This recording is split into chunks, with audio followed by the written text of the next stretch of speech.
Hello everyone and welcome to day 3 of Whiskeymas on the channel, and today hopefully we'll have some variety and not another Ian McCard whiskey. Today is going to be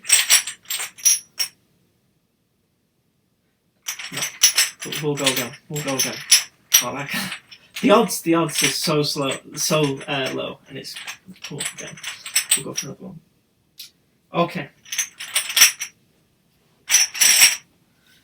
We have something that I was really looking forward to trying.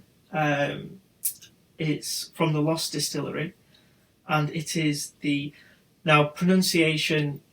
I'm probably going to get a lot of these wrong because I haven't researched them beforehand, because they're meant to be short reviews that are off the cuff. Whew. That took a while to get open there. I'm losing my strength. To me, this must be a Highland whiskey. So a quick overview of this whiskey so far. It's very light to the colour, very reminiscent of a Speyside whiskey on the colour, that light straw colour. So it's a really pleasant nose. It's quite sweet, but also coastal. A little bit earthy as well. I'm trying to pinpoint what that sweetness is. It's probably some icing sugar. Maybe a little bit of lemon peel.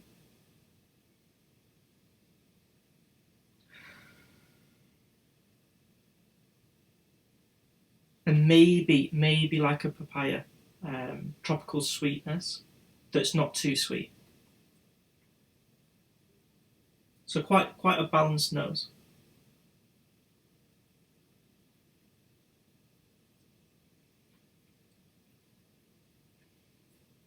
There is a really light sort of waft of smoke to this whiskey, but I wouldn't call it a smoky whiskey. It's very light.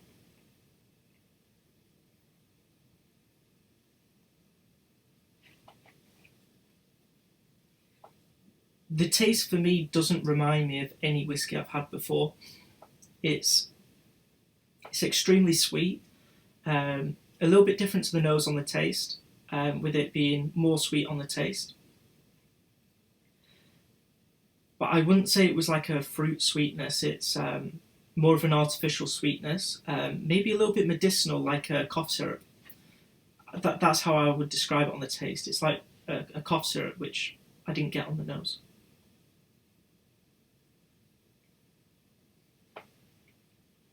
It's really, really nice though. I don't think I could have a bottle of this and take that bottle to a party or an evening out and just drink that whiskey, because it would come across really sickly. So for me, this is probably a whiskey where you really want to try it because it's really interesting, but you'd want maybe 1 gram of it, max 2 grams, before moving on to something else. It's really soft and easy drinking. And that's why I'd probably stick to 1 or 2 grams of this, because I think it would get sickly really, really quickly. But it's very soft, and it's quite thick as the sort of texture in your mouth, and I really like that in a whiskey. But that's where that cough syrup comes across for me. It comes through that on the texture as well, with that syrupy thickness to it.